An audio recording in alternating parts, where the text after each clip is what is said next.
What's up, everybody? Welcome back to Empire Sports Talk. I am Roman Gennaro, and we're going one at a time through each division and one per day as we prepare for opening day of the Major League Baseball season, the official opening day, even though the first pitch of the season has already been thrown in Tokyo with the Cubs and the Dodgers playing 2 games. The official opening day for the rest of the league is still a few days away, so we're going a division at a time and giving our 2025 division predictions. We've already done the NL East, AL East, and NL Central. So in today's video, we're going to break down one team at a time, the American League Central.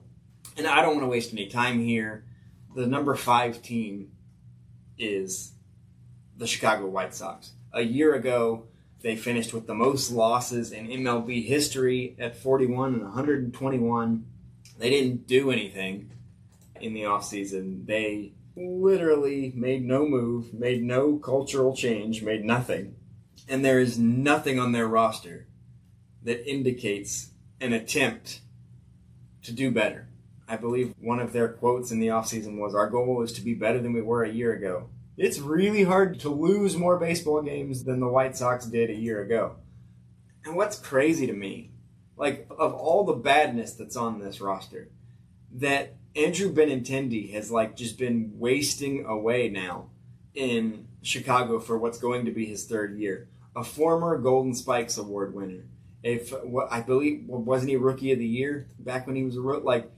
This guy can hit a baseball, and he's been just stuck in Chicago for 2 years. Get him out of Chicago. There are a lot of decent bats on this roster. Get them out. This is not a team that is anywhere close to competing for anything.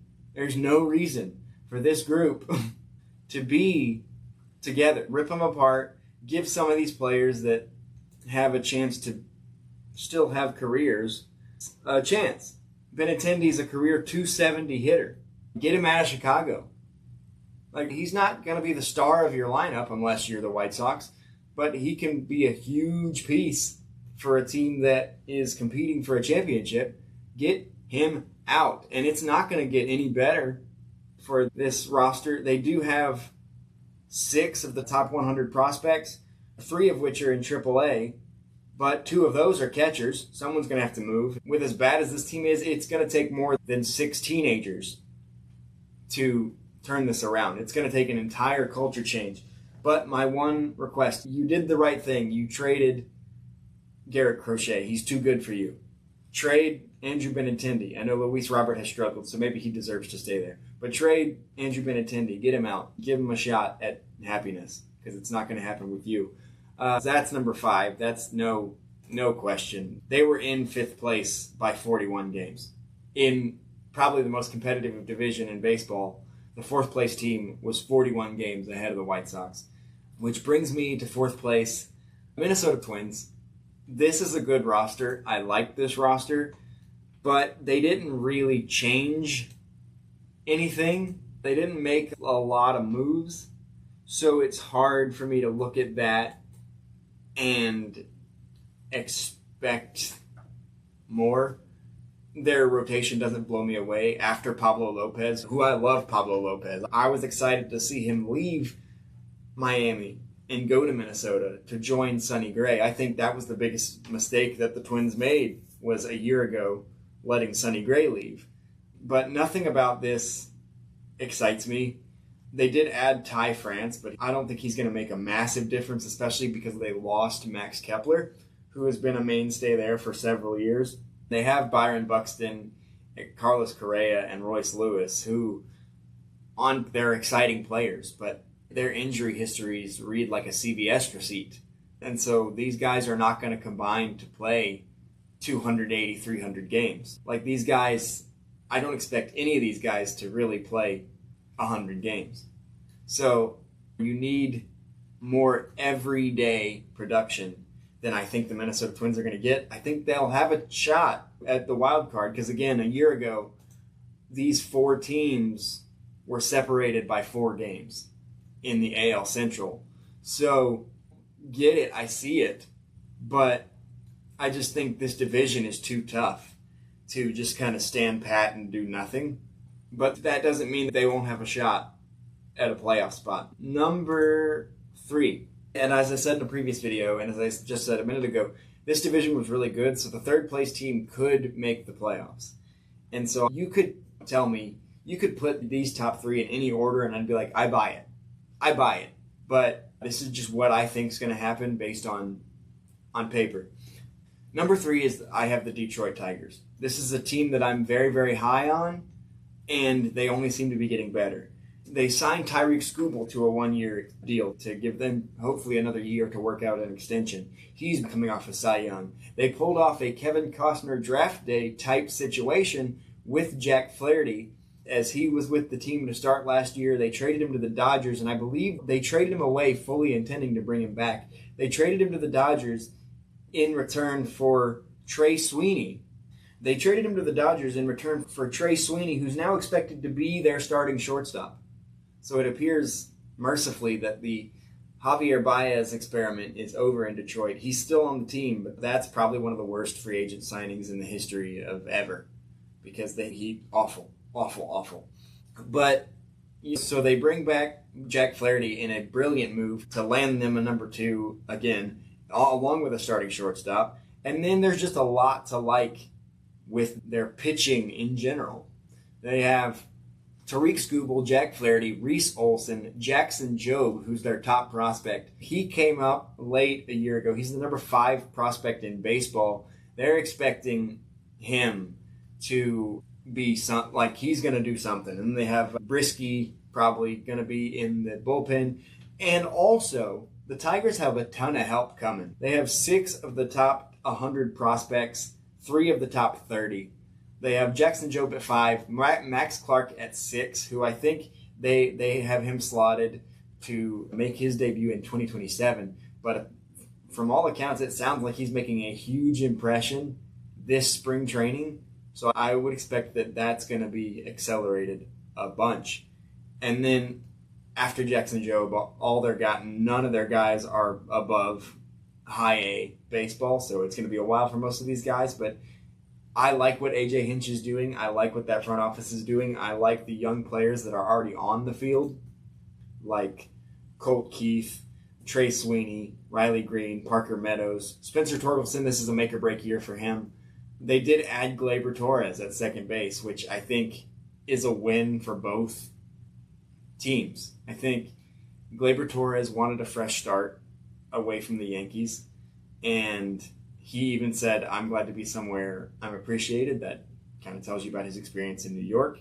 And this is a young, exciting team that I think could have used some offense. They did upset the Astros in the playoffs a year ago, but that was a pretty low-scoring series. They could use some offense, and it looks like they got it in Gleyber Torres to help bolster that middle infield offensively. And there's just a lot to like here. So right now, I have the Tigers in 3rd place, but that does not mean they couldn't easily win it, and they couldn't easily make the playoffs like they did a year ago. But that was a surprise. This team, they're no longer a surprise. So I think teams might play them harder. So as I said, you could put these top 3 teams in any order, and I'd buy it. This is in no way a slight to the Detroit Tigers. This is just, I would like to see them do a lot more in the offseason to address offense. I think Alex Bregman made a lot of sense. I also attributed Alex Bregman to one of the teams I'm about to talk about, but I think he made a lot of sense there as well. I know Ben Verlander was tweeting it every day. He said, today's a good day to sign Alex Bregman.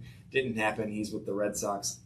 Number 2 for me, I have the Cleveland Guardians. This is a team that a year ago was just quietly, consistently one of the best teams in baseball. And I expect them to be again. I expect that they are going to do something cool and just be one of those teams that's just there all season long the way they were a year ago.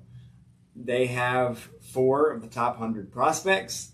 They have one guy in AAA, Chase DeLauder, who is the number 36 prospect in baseball. He's their number 2. He's an outfielder. We could see him at some point.